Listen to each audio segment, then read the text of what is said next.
We continue now at the top of Daf Ayin Dalet Amud Aleph Meseches Zevachim. This is Zevachim Daf 74a.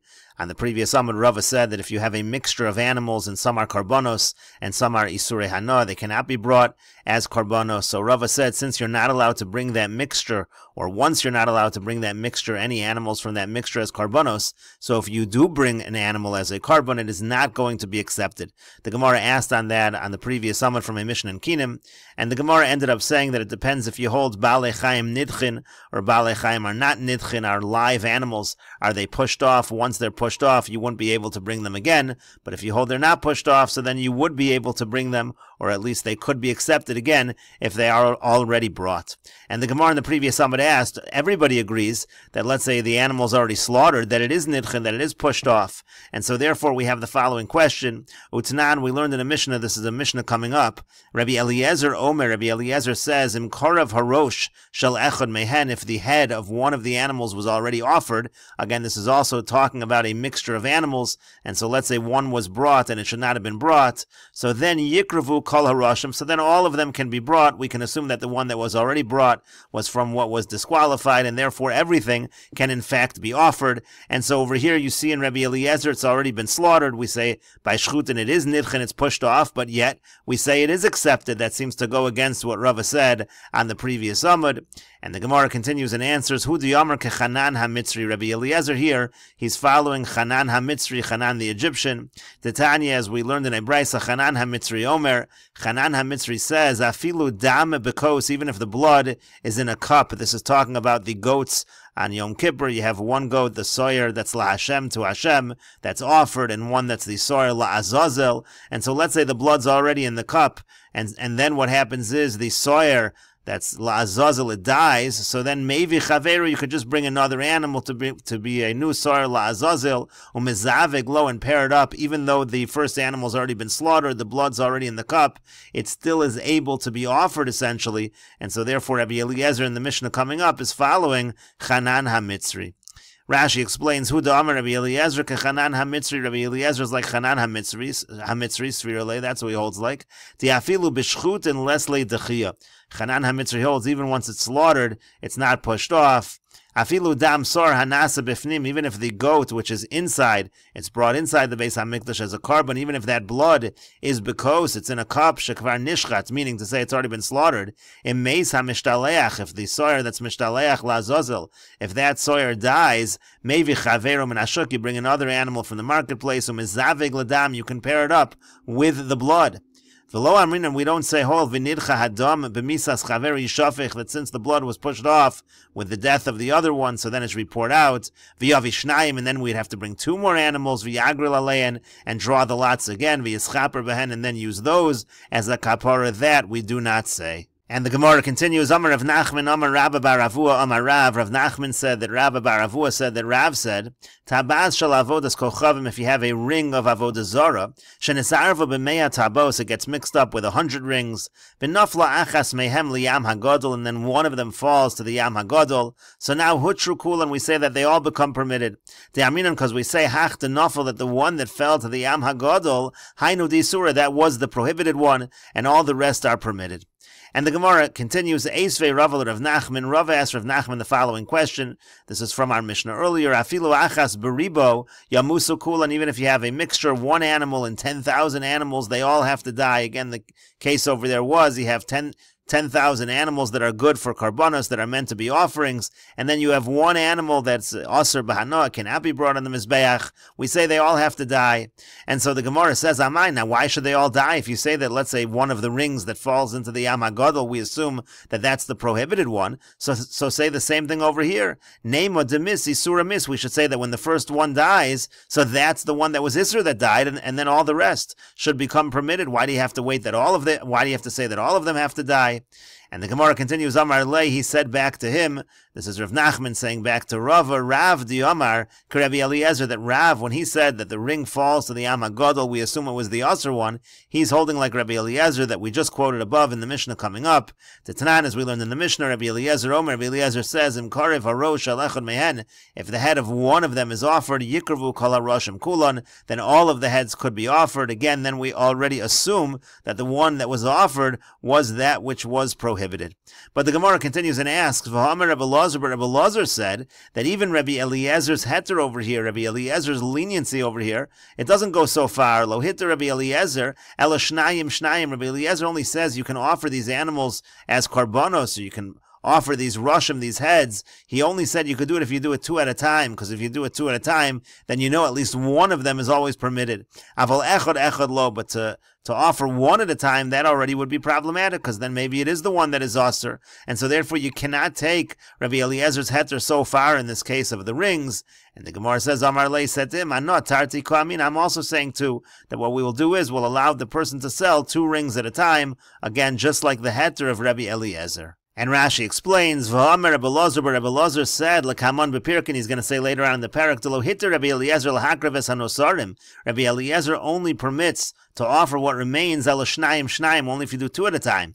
Devade chad minayu dehatera, because there you know one of them is certainly permitted. Sharei lo nesare bohem ela bal mum echad, because there was only mixed in there 1 bal mum, 1 animal with a blemish. The mixture over there was talking about a situation of a bal mum with a blemish. Uvechol chad amrinan, and so therefore each one we say, midachavre lavdi surah, since you're bringing 2 at a time from the fact that this other one is not aser. Iunami lavdi surah, who this one also we assume is not iser. Vahidi surah azalei b'hakrava rishona, and the one that was aser was brought first. Shakar of echad mehen, that you brought one of them. Aval echad v'echad lo yakrivu harashim, but to do it 1 at a time you can't do. Devechol chad misafkinon dilma di surah hu deleko lememar migo. There already each one we're going to say maybe it's the one that's aser, and you can't apply that migo logic again, where if you bring 2 at a time, you can apply that logic and say you can assume again that they're permitted. You cannot do that if it's offered 1 at a time. And the Gemara continues, Amar Rav says, Tabas shel avodas kochavim, a ring of avodah zara, shenesarva b'meya tabos, it gets mixed up with 100 rings,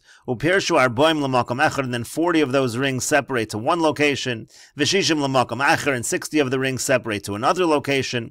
So pershu achas me arboim, if one from the 40 separates and it mixes with other rings, eino seres, it does not create a prohibition. But achas me shishim, but if one from the 60 separates into a bunch of other rings, so seres, then it will create a prohibition. And the Gemara asks on this, Ma'ishna achas me'arboim, the law, what's the difference that 1 out of 40, it doesn't create a prohibition? The amrinan isura beruba isay, because we say that the prohibited one is probably part of the majority, it's probably among the 60. But we should say the same thing, achas me'shishim nami. If one separates from the 60 also, we should say, amrinan, we should say, isura beruba isa, that the beruba isay, that the isra, the prohibition, is in the majority, meaning to say there are 59 others. Why assume that this one that's separated, why do we assume that it's prohibited? And so the Gemara instead revises the statement of Rav, ella rather, what we should say is as follows, in Pirshu arboim kulon l'makom echad, if all 40 separate to one area, so then ein osros, they don't create a prohibition because they're not a majority. But shishim l'makom echad, but if 60, those 60, if they separate to one location among other rings, osros, they do create a prohibition because they're the majority, so we assume that the iser is among them. And the Gemara continues, Ki Amrisa Kami de Shmuel, when I said this in front of Shmuel, and the Ki Amrisa, when I said it in front of Shmuel, is following the Girsa of the Shinuya Nuschos. The Shinuya Nuschos had the Girsa of Amar Rav Yehuda, Amar Rav. The Rav Yehuda said that Rav said. It was Rav Yehuda reporting the statement from Rav, and so therefore Rav Yehuda now is saying, when I said the statement of Rav over in front of Shmuel, so Amar Li, he said to me, Hanach la'avodas kochavim, leave aside avodah zara. You can't say this, you can't be lenient in any of these cases. Shesveiko, sveiko, asura, ad sofa olam. You have a doubt, and a doubt of a doubt, it's always going to be asur. By avodah zara, we have to be strict. And Rashi explains, Hanach la'avodas kochavim, leave aside avodah zara, milahakil b'sveik, that you want to be lenient by sveik. You can't be lenient, kishari sur, and you can't be lenient like we are by other prohibitions. Va'afilu pershu arboim l'makom echad asuros, even if 40 separate to one location, we are going to say they are prohibited. And the Gemara continues, Meisve, we have a question from the following Brisa. This is a question on Shmuel. Again, Shmuel said, when it comes to avodah zara, sveika, all of these doubts, they're all going to be asur at sofa olam. We have to be strict. The Brisa says, Safek avodas kochavim asura. If you have a doubt with regards to avodah zara, it's asura, it's prohibited. Usveika mutaris. But if you have a double doubt, then it's mutter. That already seems not like Shmuel. And the Brisa continues, Ketzad haso kos shel avodas kochavim shenafa laotzer malikosos. If you have a cup of avodah zara and it falls to a storehouse full of cups, kulan asura, and they're all asur. Piresh echad mehen l'ribo, if one of those separates to 10,000, umei ribo l'ribo, then from that 10,000 to another 10,000 mutarin, so then they are going to be permitted. And so you see in this brisa that we're not so strict when it comes even to avodah zarah. If you have further doubts, so then we say mutter, we say it's permitted, we're lenient. And the Gemara says Tanoihi, it's actually a machlokas Tanoim, even though this brisa goes against Shmuel. We will find the Tana in the following brisa that supports Shmuel. The Tanya, as we learned in a brisa, Rabbi Yehuda Omer, Rabbi Yehuda says, Rimone Badon, this is pomegranates of Badon, they're considered important, they're not bottle, they're not nullified in a mixture. So Ostrin B'cholshu, they create a prohibition even with the smallest amount. Ketzad Hauso, Nafal Echad Mehen L'soch Ribo, if one of them falls into 10,000, Umei Ribo L'Ribo, and then from the 10,000 to another 10,000, Asurin, they will be prohibited. Over here, Rabbi Yehuda is saying even something not avodah zarah were strict, even by further doubts, by sveika. Rabbi Shimon ben Yehuda Omer Mishum Rabbi Shimon. Rabbi Shimon ben Yehuda says in the name of Rabbi Shimon, L'ribo asur, and if it falls to 10,000, there we say prohibited. That first suffix we say prohibited. Umei ribo l'shlosha, but if it falls from the 10,000 to 3, umi shlosha l'makam acher, then from the 3 somewhere else. In other words, you have further doubts, so then mutter, then it's permitted. Again, according to Rabbi Shimon, we are lenient. And the Gemara says, 1 second, Shmuel Da'amar Kaman, we want to suggest over here that it's a machlokas Tanoim, and Shmuel follows one of these Tanoim, but who exactly is Shmuel following? Ika Rabbi Yehuda. If you're going to say that Shmuel is following Rabbi Yehuda, Afilo B'shar Isurim Asur, Rabbi Yehuda is strict even by other Isurim, other prohibitions, not only by Avodah Zarah. Shmuel was saying we're strict only by Avodah Zarah, so Shmuel would not seem like Rabbi Yehuda. And Ika Rabbi Shimon, if you're going to suggest that Shmuel follows Rabbi Shimon, Afilo B'avodas Kochavim Nami Shari. Rabbi Shimon just seems to be lenient, and that would seemingly be by Avodah Zarah as well. And if